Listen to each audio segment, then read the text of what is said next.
Hey everyone, have you ever wondered how cybercrime started? Decades ago, before cryptocurrency and the days of Bitcoin, there was online currency in various forms. The most popular was called e-gold, and the largest illegal online marketplace was run by a crime gang called Shadow Crew.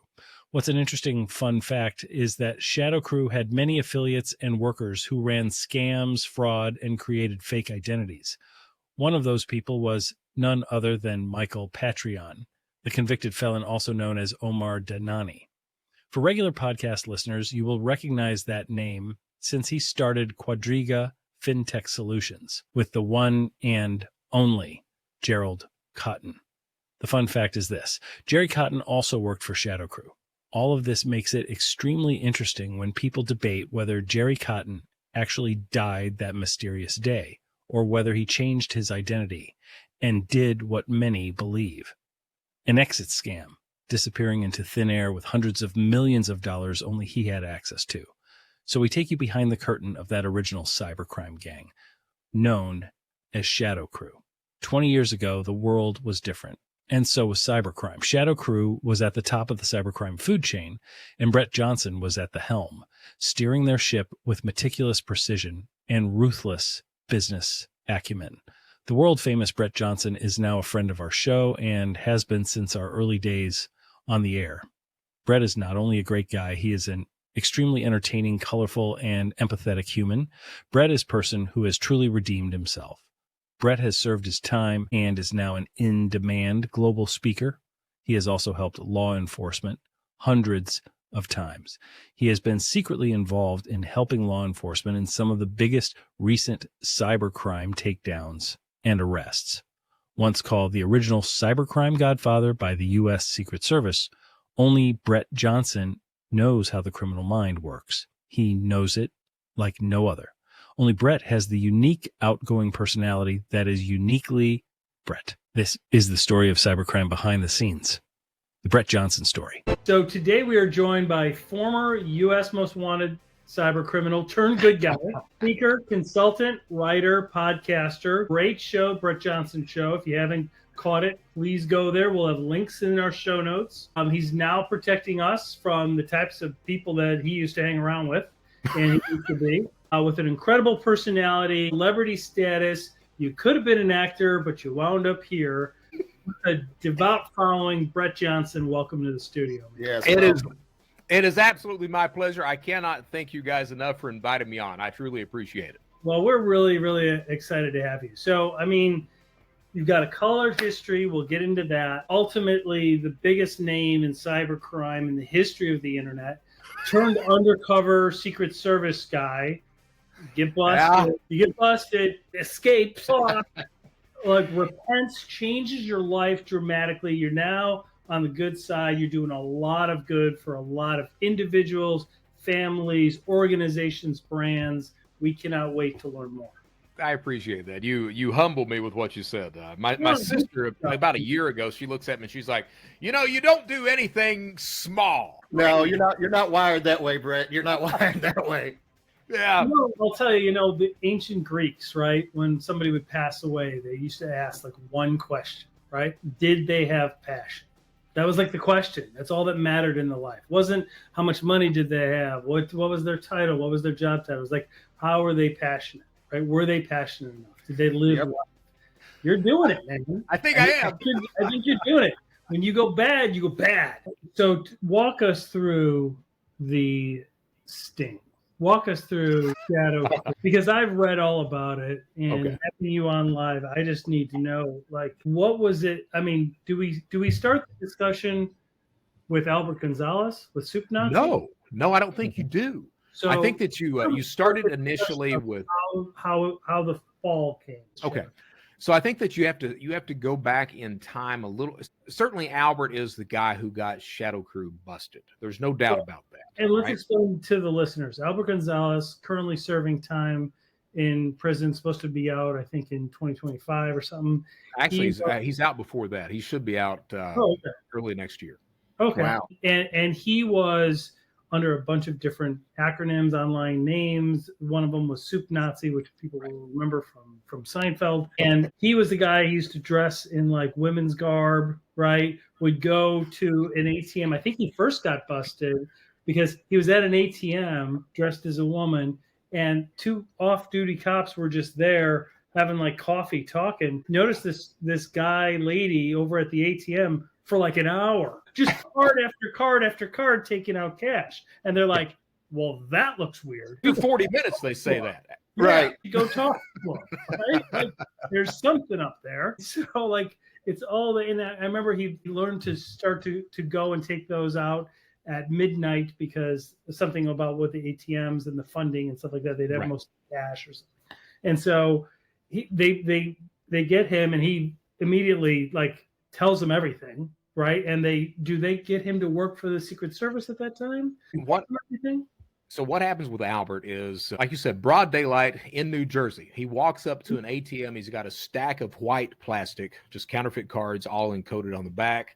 And he's feeding one card in after another, pulling $20 bills out, stuffing them in a backpack. To give you an idea how much a backpack will hold, stacked properly, a backpack holds $150,000 worth of 20s. That's 7.5. That's 7.5 keys of cash. Is one of those statistics that you know that one of those statistics. So, Brett's detail oriented, if nothing, right? Nothing else. So he's doing this for 40 minutes, and as you said, just 2 cops across the way. They just happen to notice the kid. 40 minutes into it, one looks at the other. I think I should go and find out what's going on. He walks up to Albert, and as you pointed out, Albert liked to dress as a woman as a disguise. So Albert's got the wig on, all this other shit. Cop walks up, kid, what are you doing? Albert falls apart. All right.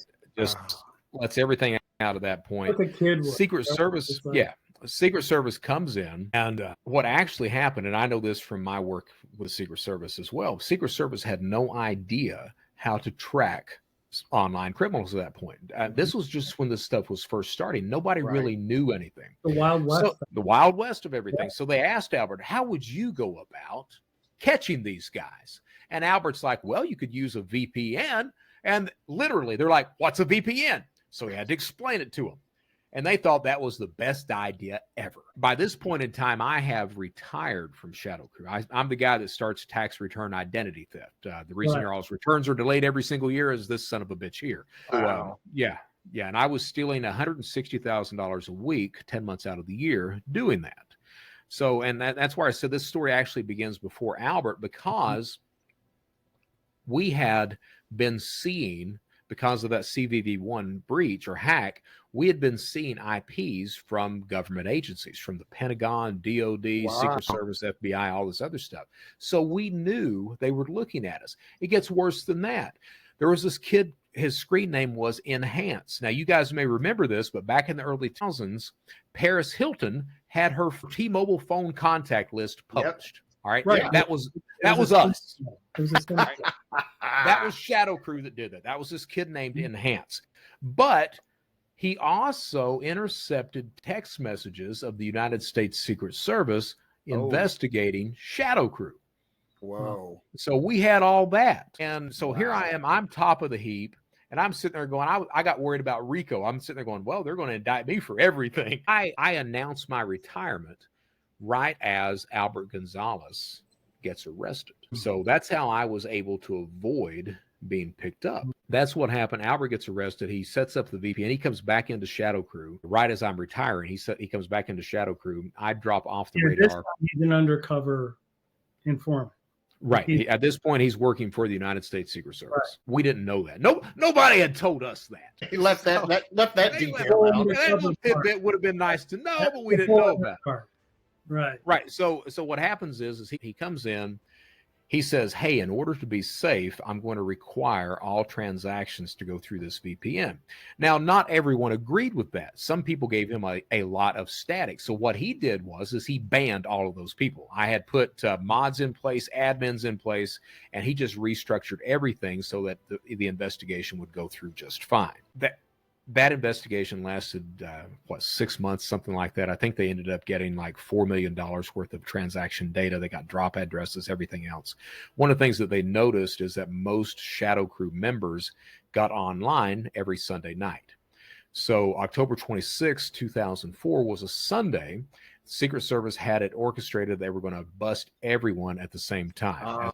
So they've got Albert on, and Albert's called for a special meeting. We're going to announce some stuff, everything else like that. And so to get everyone online, and they start trying to round everyone up. They arrested 33 people, 6 countries in the space of 6 hours. I'm the only guy publicly mentioned as getting away. There were a few other people that got away, made it down to South America, things like that. A couple of Ukrainians did that. One of them was Tron. So Tron was he was a kid that was very good about breaking into Bank of America. Very good about that. Wow. So what happens is Secret Service is involved in some of the satellite charge. Right. The cards, because that's right. We talked about Tron in our other episode where we talked about the big satellite scam. So do you know how he got away? No.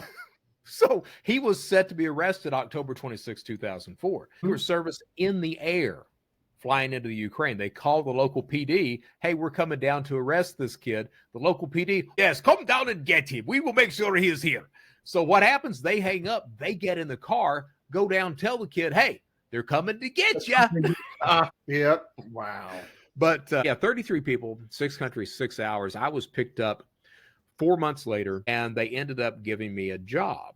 Instead of indicting me, I was on state charges at that point. I think I was indicted for like 73 different state felonies. I wasn't indicted federally at that point, but the feds brought me in as a paid informant and kind of a consultant. They would bring me, I would talk to ICE. I talked to a Bank of America, a few other places as well while I was working with the Secret Service. What they didn't know, though, because you guys knew things that the government just didn't, they didn't have the resources at that time. No. And I got to be honest with you, they don't have the resources today. Yeah. And I do a lot of work today with law enforcement, with companies worldwide. What you see today is across the United States, you've got 37,000 FBI field agents spread across 56 field offices. You want to take a guess about how many of those 37,000 agents are actually concentrated on cybercrime? Just a guess. Less than 10%. Less than 200. Wow. Less than 200. And of that less than 200, you've got people that are talking about, they're concentrated on nation state attacks, things like that. Right, exactly. So because of that, and that really, how can less than 200 people combat websites that are sometimes millions of members large? A collaboration. It's got to be a collaboration with the private sector, with hacktivist groups, with everything, right? Yeah, that's the issue. I mean, and you add in jurisdictional problems. I know that we've got the Ukraine war and things going on right now, but let's be honest, Ukraine is known for a lot of cybercrime, right along with Russia. Yeah. Right? Oh, and that's the I mean, that's prior to the Ukraine war, when we were all aligned with Ukraine. Right. We were reporting on most of the cybercrime from Ukraine. Right. And we've got to get to the point where we've got agreements with countries that if one of your citizens has violated the law, you will turn them over. And there are just some countries that don't do that, which is unfortunate, because in those countries, those criminals are allowed to just continue at will as long as they don't leave the boundaries of those countries. Well, right now it seems, at least from our research, that Russia, like the criminal hackers in Russia right now, so long as they're not attacking Russian entities, have free reign essentially.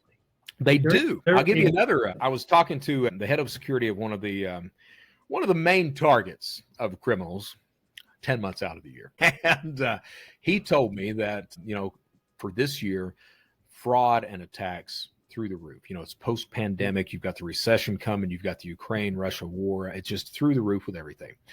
But what they noticed is the one day that Ukraine's internet got shut down, those numbers dropped dramatically. I think there's maybe a correlation there. I don't know. One and one is two. Well, I mean, that's the thing is you have to realize that just because, you may be involved in some sort of war or political strife or whatever, fraud doesn't take a vacation. It doesn't. You're still going to be hit. You're still looking at people who are looking at ways to steal money constantly. Yeah. Well, and you have nation states like North Korea, which, when you isolate a country off the grid, right, then they're one of the only nation states that really are doing it primarily for financial reasons, because that's how they get a lot of their money. Did you? I think it was either the Guardian or the Economist that had the article saying that 25% of North Korea's nuclear program is funded through crypto theft. Yeah. That's crazy. Yeah. And that's where we are. So many stories of these exchanges being robbed, and it's ties to the Lazarus group, ties to this group, that group, and it's just I mean, it's just so shocking because but that's where it's going. So the takedown of Shadow Crew happens. What happens to Albert Gonzalez then? How did he wind up in jail then when he was an informant? So what happens? And Albert and I are both embarrassments to the United States Secret Service. So what happens? I wanted to get to his thing, right? And we were going to get to yours because I know yours. So Albert, what he does is the Secret Service, they were under the impression that people like us, that they could befriend us because we're very good social engineers. We make it appear that, hey, we're just fine with you guys. No, we're not. All right. So they thought that Albert Gonzalez was a friend to them. He was privy to a lot of the internal memos that were going around about different attacks that were going on. What the Secret Service didn't know, though, is that while he was getting inside information from that agency, he was off hitting Dave & Buster's and Heartland payment systems. Yeah. Ooh. And to the tune, he had already hit TJ Maxx. They just hadn't indicted him for that. But he had hit them for the tune of 170 million credit cards. Whoa. Yeah. Wow. So they find out about that, and then all that stuff starts to come out. And what causes some of that stuff to come out, as they're starting to make these arrests, they arrest this kid in Turkey. His name is Maxim or Maxime. All right. Turkish national. He worked on the Heartland payment systems breach with Albert, was arrested at the airport in Istanbul. Kevin Poulsen writes about this in the book Kingpin. Yep. All right. And the story that he tells in Kingpin is that, well, they got the kid at the airport. Turkish police look at him and said, hey, we need the key to that. And he was like, I'm not giving you the key to that. So they threw him in a Turkish jail for 11 days. He promptly gives them the key. They give him 30 years.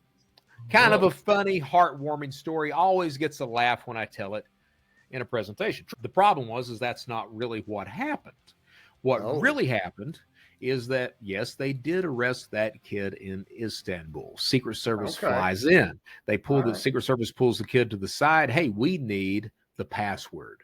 Kid's like, I'm not giving you the password. Secret Service hands the kid over to the Turkish police.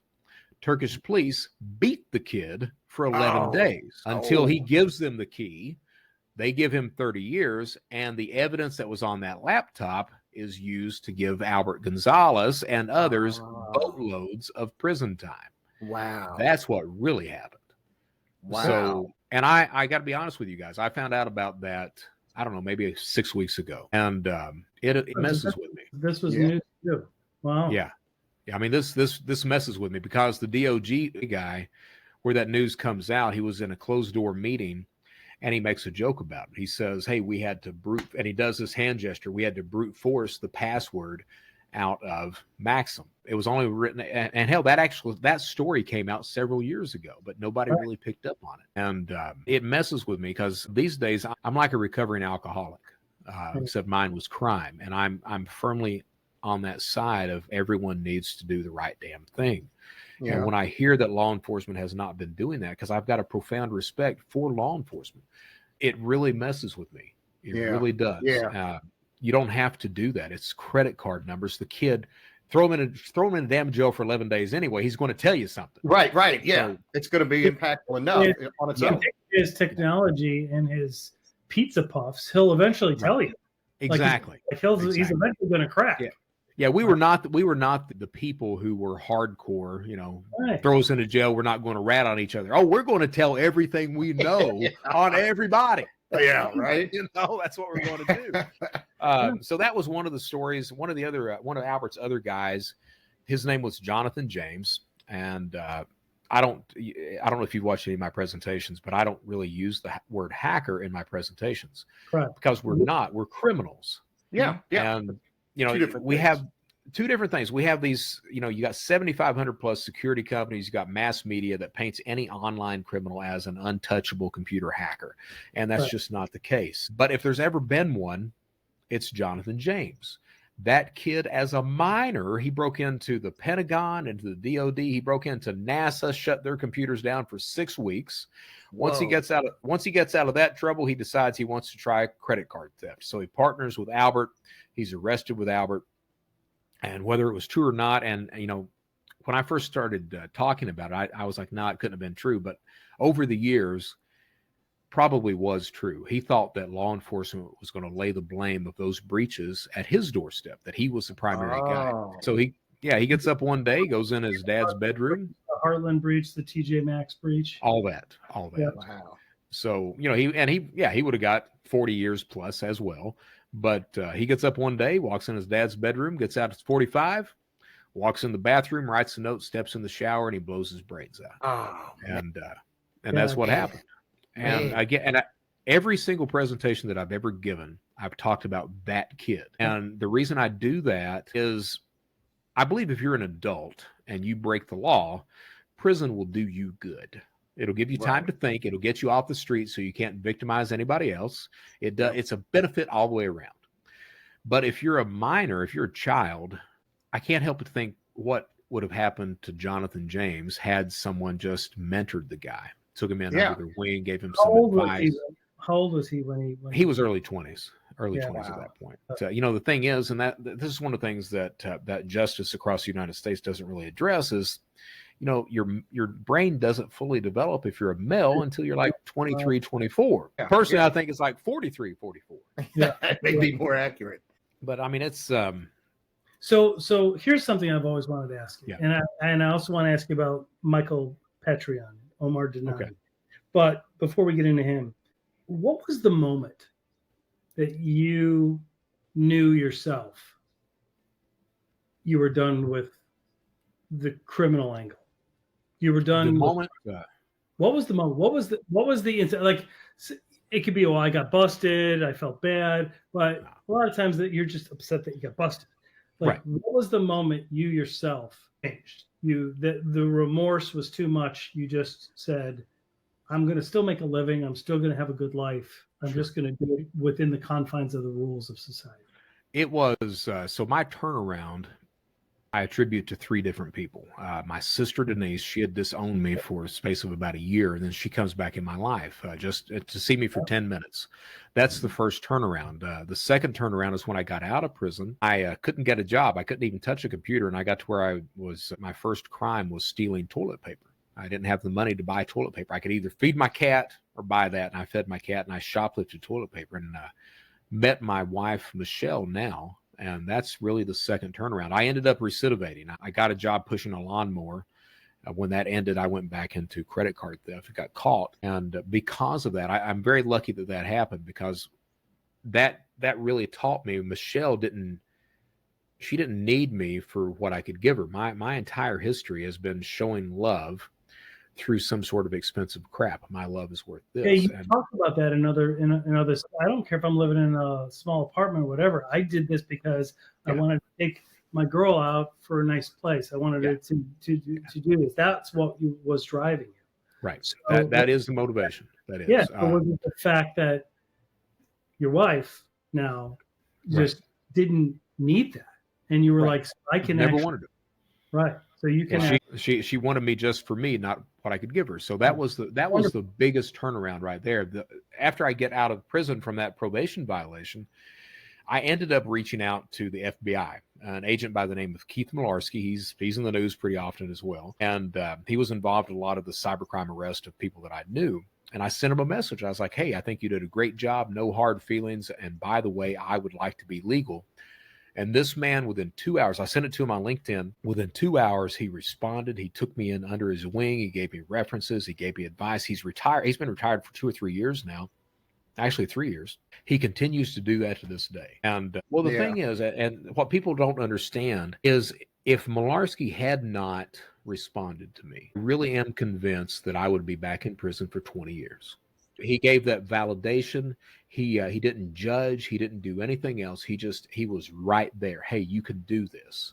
And he believed in me. And that made all the difference in the world. What happens is that's the first real positive that I get. The Identity Theft Council, they do the same thing. Carice Hendrick over at CNP, she gives me a moment where I knew that I was never going to break the law again. I've been working for Microsoft for probably 2 months, and I was the guy that, as most of us criminals are, I was the guy that was always prepping for things. If I fell here, I can run a dark web marketplace, or I can do synthetic fraud, or what have you. And I was home in Birmingham, Alabama one night. Everyone else was asleep, and I was just watching a film, and it was literally this aha moment. It was it hit me that I'm through. I'm done. And I hadn't spoken to Malarski in several months or anything else like that. And about a week later, I wrote him a note, and I was like, hey, man, I know I've not contacted you. I didn't want to have to lie to you about the stuff I was going through. Yeah. I said, but I'm okay. And it's been like that since that point. I mean, it's not that I don't have temptation, but it's not the way I do temptation is I'll do a show about it. I'll do an interview. I'll write a blog. I'll talk about stuff like that. I did think I was really scared during the pandemic that I was going to go into fraud, because I knew that the speaking gigs, the consulting gigs, everything was going to end. And I brought the family in the kitchen. And I was like, hey, the way this story ends is with me back committing fraud and in prison for 20. Yeah. And just me voicing that. I not only told my family, I told everybody that would listen. And everybody kind of came in, and they would always check on me and just do everything that they could for me. The FBI, they'd call me about every 2 weeks. Hey, Brett, you doing okay? Let's have lunch. Just to make sure you're doing all right. Yeah, and I made it through it. I mean, my credit went through it bottomed out and everything else like that, but didn't break the law. And that's when I found out that I was a hell of a lot stronger than what I thought I was. I mean, I can't tell you the story, though, because to be able to accept a hit on your credit, to be able to voice it as look, it's still society, right? And as a man, to be able to say to your family, I'm scared I'm going to go back to my old ways. Yeah. Walk me through this. Yeah, it was something. It was something. That's incredible growth. How is Denise? You still stay in touch with her, right? Denise is okay. Denise was the kid, we started shoplifting, and I'm the kid that just didn't stop. Denise, other than that one criminal act of shoplifting, she doesn't break the law anymore. She goes off to be a teacher. She's a good parent. She's a good citizen. My sister's problem, that type of abuse, my mom, and I want you guys to understand that I don't blame my childhood for my adult activities as a criminal. All right. But I mean, it paved the way. If I chose to go that way, I had the tools I would need. But Denise doesn't do that. Denise, I joke about everything these days. Denise has a lot of anger still these days over her childhood. She told me at one point that she had, when she was, I guess, becoming a teenager, that she had tried to commit suicide because of what had happened. Wow. I mean, it's just, and this is a mom who always tested every single person to see how far she could go and abuse them and them still love her. My earliest memories, I've got two.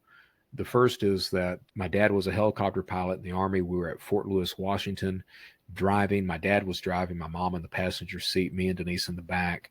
My mom screaming at my dad. She lunges across the car, grabs the steering wheel, and tries to steer us into oncoming traffic, screaming at him, "Whoa. Are you ready to die, you son of a bitch?" That's one of the earliest memories I've got. The other one, and I don't know which one came first, my mom had this woman tied to a tree in the front yard, and she was beating the hell out of her. And the woman was bleeding and crying and begging for her to stop and to be let go. And there were neighbors on the other porches watching and everything. But this is Kentucky. This is the way this stuff happens. And for years, I thought that wasn't a real memory, that I just fabricated that. But a few years ago, my mom mentioned it. And it really hit me that, oh, this shit's real. And this is just, I tell these stories. And the problem is that when I tell these stories, those are just small examples. I mean, this is constant activity that happened. There was a point where mom tells us that she sells her soul to Satan. And me and Denise, 8 and 9 years old, have to prove to her that we are worthy of this. And we used to take these, she'd sit us down across from her in a chair, and we would keep eye contact with that without blinking.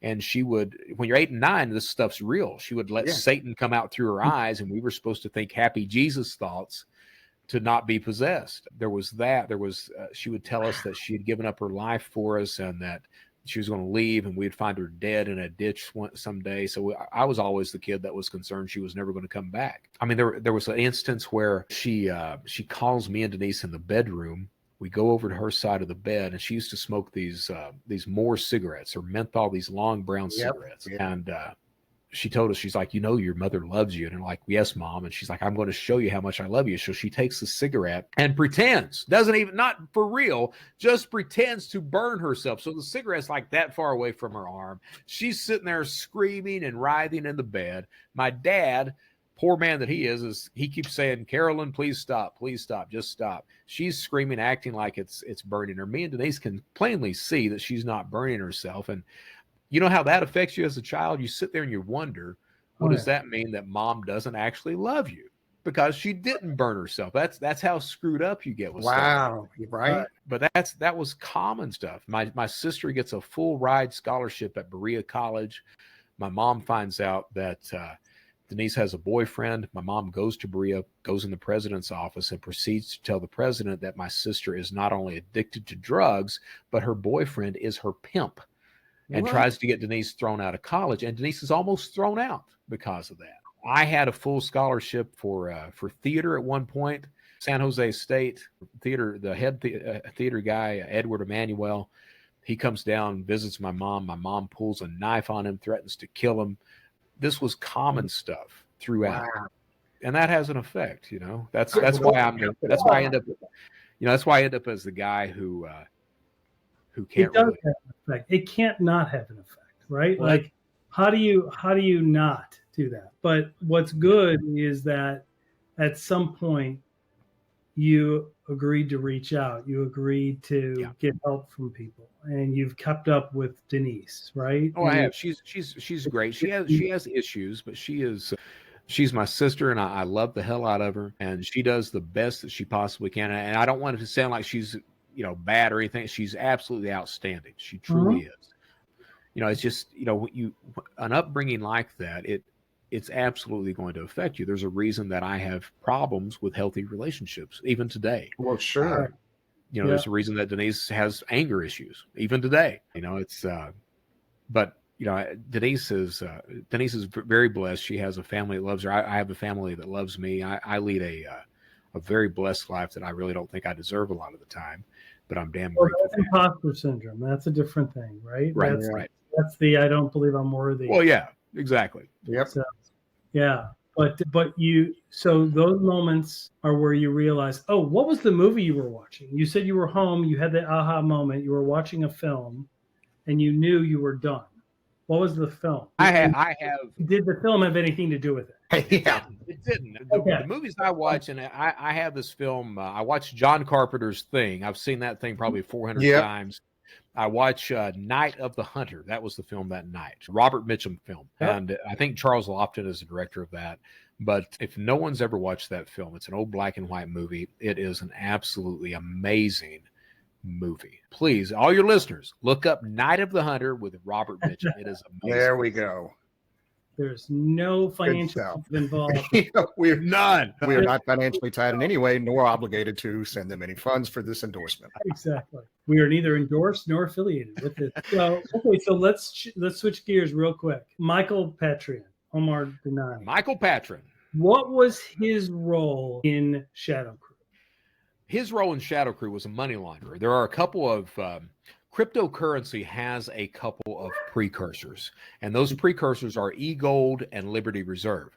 Both of those payment systems are payment systems that are pretty much built for criminal activity, because as a criminal, you can't really buy credit card data or child pornography or anything else with US dollars. You need some way to pay for this stuff online, and that was the advent of eGold. As eGold gets indicted, the owners of that, Liberty Reserve pops up, and I believe the Liberty Reserve guy is still on a United States most wanted list someplace. Those were the precursors of today's crypto. The only thing that was missing was the blockchain at that point, but it operated exactly the same. Michael Patron, or back then Omar Donani, he was a money launderer. He offered prepaid debit cards that were linked to your eGold account, and he offered to set up eGold for you to buy and sell it, things like that, as you see a lot of vendors with crypto do today. So that was his start. Now, the interesting thing about criminal activity back then, and this leads into this entire story, the interesting thing about criminal activity back then is that if you were a criminal, you really had to know every single aspect of everything that was going on. You had to know what identity was, how to do fake driver's licenses, how to do drop addresses.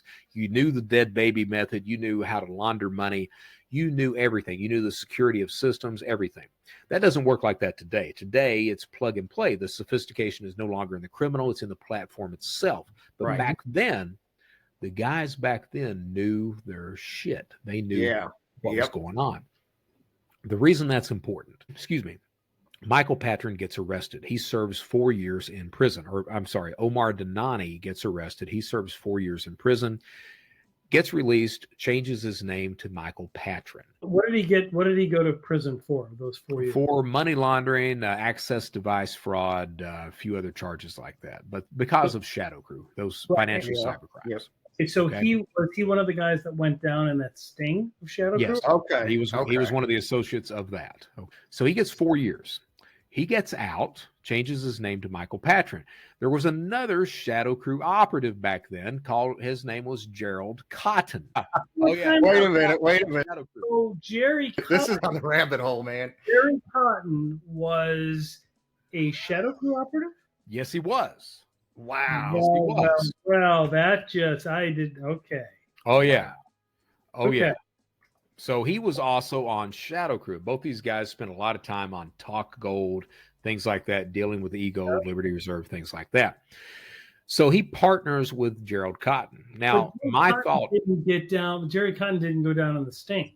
No, he did not. Okay. All right. But you got to figure there were 4,000 registered accounts on Shadow Crew. Only 33 people get popped. There were a few, after that they got picked up because of database and people ratting them out, things like that. But certainly under 50, 60 people total out of 4,000 get arrested. Okay. Wow.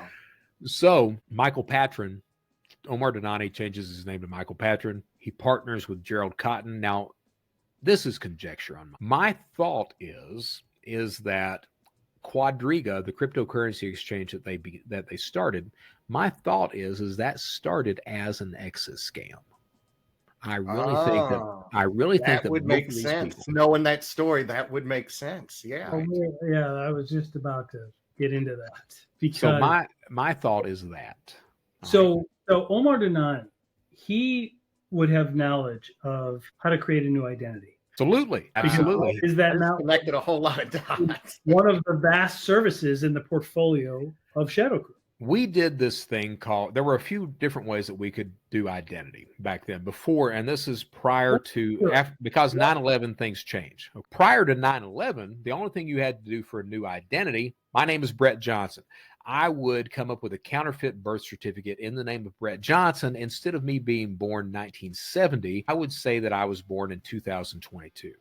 I would submit that to the Social Security Administration. They would issue a Social Security number for Brett Johnson, born 2022.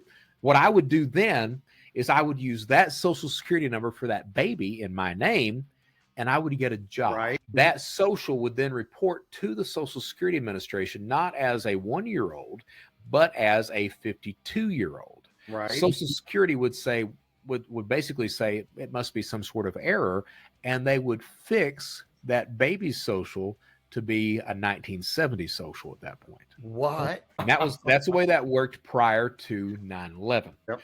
After 9/11, that changed. What also happened, though, is we had this thing called the dead baby method, which still works like a charm, even in the United States to a degree. But certainly in India, it works like a charm. In Italy, in Mexico, and all these other countries, it works great. And what happens is my name is Brett Johnson. What I'm going to do is I'm going to go to a graveyard, or I'm going to get online and find a death index, and I'm going to find a child that was born in one state, dies in another that today would die at a very young age, but would be approximately the same age as I am. Okay. Okay. That's going to be my target identity. What I'm going to do from that point is I'm going to order, and we used to do this with the California Death Index. You'd find a name of an individual. For example, one of mine was Joshua Kaplan, born in 1976. You can look him up. He's still on there. Found him. He was born in Kentucky, died in California. I would order the death certificate from California. That way I get the mother's maiden name, the father's maiden name, father's name, and the place of birth. From there, you order the birth certificate. The reason you're ordering the birth certificate is to make sure that it's not deceased, stamped deceased on it. So that gives you a target right there. While you're doing that, you're going to confirm that while he's been reported as dead in a state, that he's not been reported as dead on the Social Security Master Death Index. And the way it actually works is prior to 1998, in order for the federal government to know that you're dead, the family had to file for a Social Security death benefit. It pays like $218. Prior to 1998, it took the family to do that. After 1998, the hospital or the mortuary could do that. Okay. If the death benefit has not been filed, the federal government doesn't know that you're dead. Exactly. Okay. And that means that you can assume that dead baby's identity. Now, where that crime actually was invented was a guy named Frederick Forsyth. He wrote a little book called Day of the Jackal. All right. And that's about an assassin who tries to kill Charles de Gaulle. And in that book, Frederick Forsyth invents the dead baby identity method. Really? Right? And it turns out it works like a charm. I mean, it works to this day, it still works. So Omar Danani would have understood the intricacies of identity, of how to come up with identities, come up with passports, fake IDs, everything else. So what we see happen is we see that Gerald Cotton, and again, I think that Quadriga starts as an exit scam. I think that both Omar Danani and Gerald Cotton, they wanted to come up with a currency exchange or a crypto exchange and steal everyone's money. All right. But a funny thing happened along the way. Quadriga becomes legitimate and it becomes a moneymaker. The problem is that evidently Gerald Cotton had already stolen some of the funds out of some of the accounts. Ruh-roh, Shaggy. Ruh-roh. And that still works in a quintessential Ponzi scheme. That would still work so long as Bitcoin kept going or cryptocurrency kept going up, because you would get more and more people still wanting to buy it. If for those few that wanted to get out, you would pay them from the new money that's coming in. Meanwhile, you stole the core money. Exactly. Yeah. So what happens is Gerald Cotton travels to India, where he mysteriously dies. Now, something that's not been reported in the Netflix documentaries or anything else is that when Gerald Cotton went to India, before he gets there, he registers a couple of domains. And they're like domains to a mortuary in India and to the police station in that province in India as well. Why did he do that? Why would he do that? I don't know. But it might be, I mean, the thought that I've got is that, well, you could potentially use that to send back information to stateside saying, hey, this guy actually died, because evidently he died of pneumonia or some such while over in India. Crohn's disease. Yeah. And what happens when he dies? They notice that $236 million worth of crypto disappears at the same time. Now, we already know that, looking back now, we know that some of those funds had already been stolen. Right. Private keys, cold wallet that only one person has the password to. And that person mysteriously dies, although it was a closed casket and nobody saw the dead person. And has a deep understanding of identity theft. A deep understanding. He's already served prison time for identity theft. And they're in a town in India, as I understand it, that's known for that. Yes. That's known for that. And here's the thing. We knew at Shadow Crew that there were areas that were known for that. For example, back when Shadow Crew was operational, you could head your ass down to Key West and buy identities all day long from people down there who were about to die of AIDS. It was a market down there that you could do this kind of stuff with. So we knew these areas at the time. Now, the problem is that Omar Danani, a.k.a. Michael Patron, he doesn't get indicted because evidently he dropped out of Quadriga before any of this stuff happens. Now, you would think that no one would ever hear of Omar Denani, Michael Patron again after that. Done. However, that's not true, is it? Because about 6-8 months ago, Wonderland Time pops up. Token going off at $10,800 a pop. What happens, though? People find out that the chief financial officer is Michael Patron. Walk us through Wonderland Time. What was Wonderland Time? Wonderland Time is one of these DeFi tokens. So you've got the problem with crypto, and I think that's why you see people like Gerald Cotton, Michael Patron, all these other individuals that do rug pulls and scams and everything else. It's an unregulated vertical. Exactly. You can get by with a lot of crime and make a lot of money and not have to worry about jail time. And I think that's exactly why Michael Patron and Gerald Cotton were there, because it is an unregulated industry. And people don't even understand it. People don't even understand. I mean, look at OneCoin. That Ruja Ignatova is on the U.S. most wanted today. She left. There's billions missing, or hundreds of millions missing, and she just disappeared off the face of the earth. And OneCoin had hundreds of millions of dollars, actually billions of dollars of people's investment, right? It wasn't even a cryptocurrency. There was no blockchain behind it.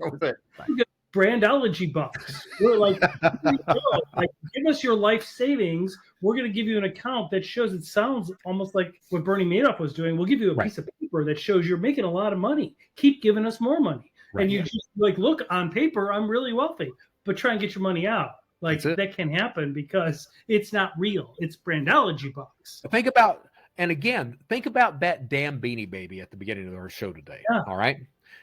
With crypto, you've got people again who are really wanting something. They've been told you're going to be rich. So all of a sudden that logic, that reason goes out the window, and they fancy themselves investors. They're not investors. They're gamblers. They're getting their damn investment advice from Reddit, for God's sakes. So these are all issues of people who simply do not think rationally anymore. Right. And the gamification, the new ways that you can trade now, where you can do it from an app on your phone through some of these platforms. And no disrespect to those platforms. Kids that aren't sophisticated are like, well, I'm going to get some crypto, and here's a new crypto, and they're all trying to ride that initial Bitcoin, rise, where it went from a few cents or a few bucks to over $50,000 for one single Bitcoin at one time, right? You're right. But the problem is you can look it up. So you can do a Google search. You can pay some dude $200 and he'll make you an Ether token or a BSC token, Binance token.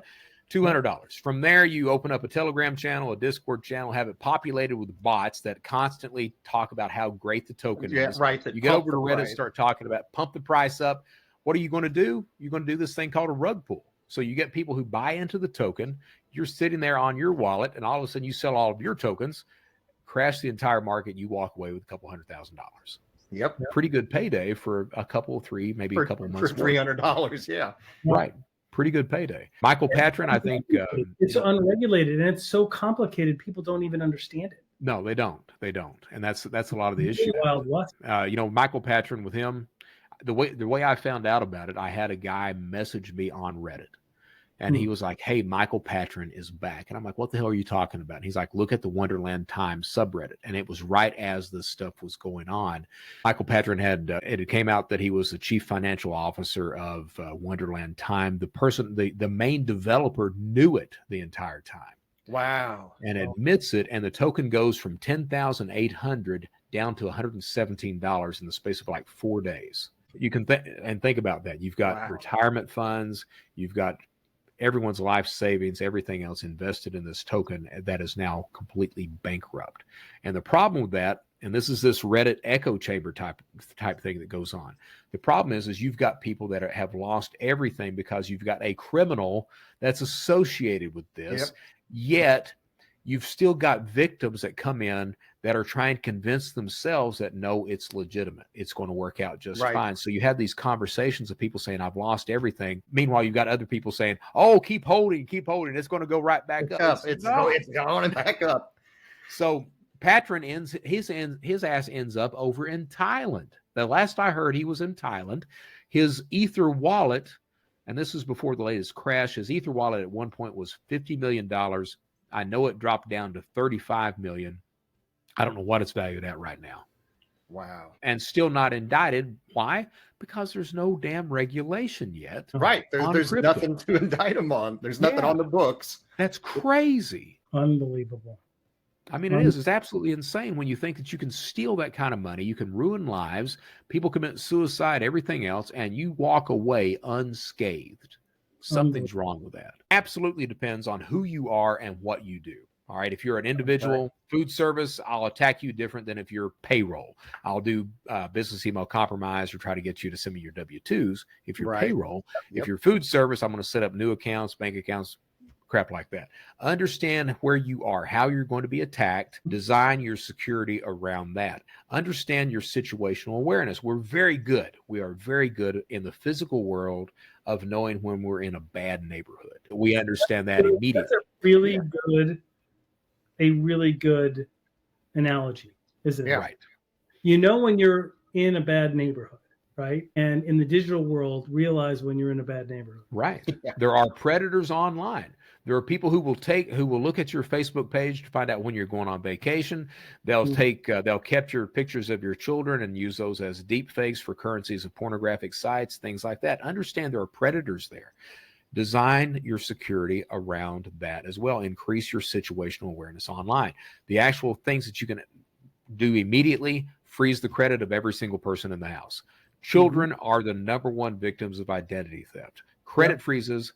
Stop that. Credit freezes are free. You have to contact all 3 credit bureaus to do that.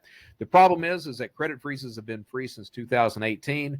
Only 12% of the United States population has one in place right now. So if you don't do anything else today, put a credit freeze on every single person in the house, including. And how do people do that? Like they contact each credit bureau, right? There's a form. Contact all 3 credit bureaus: Experian, Equifax, TransUnion.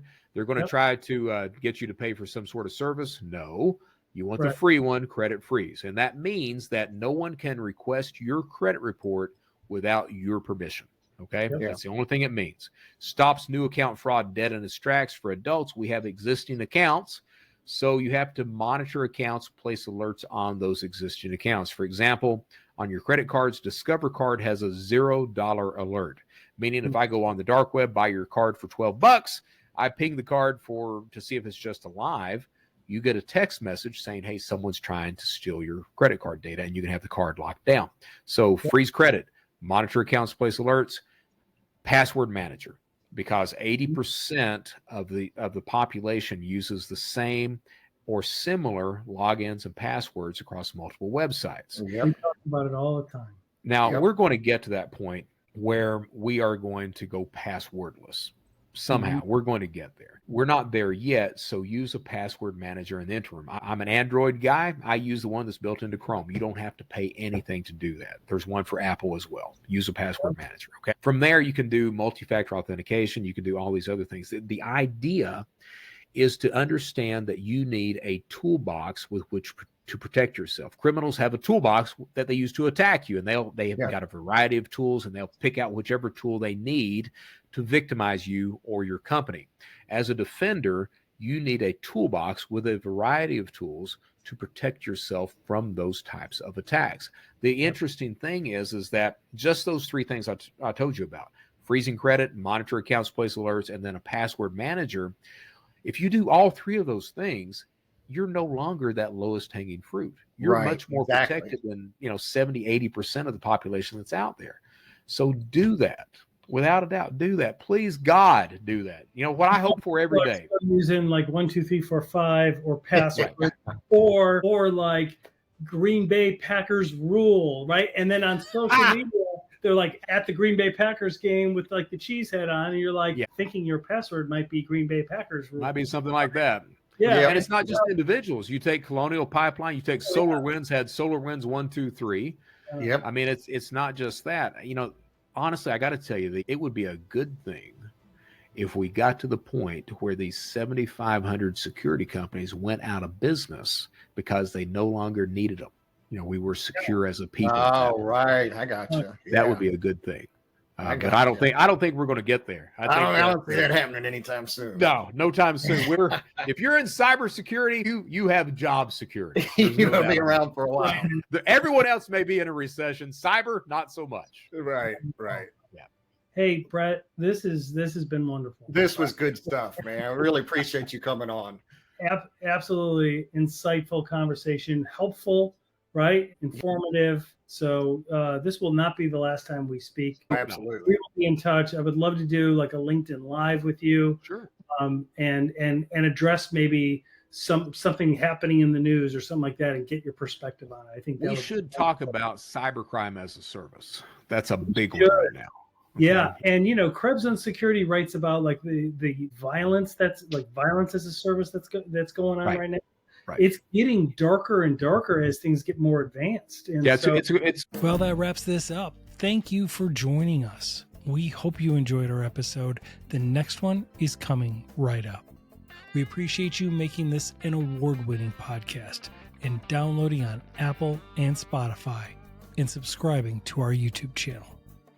This is Cybercrime Junkies, and we thank you for watching.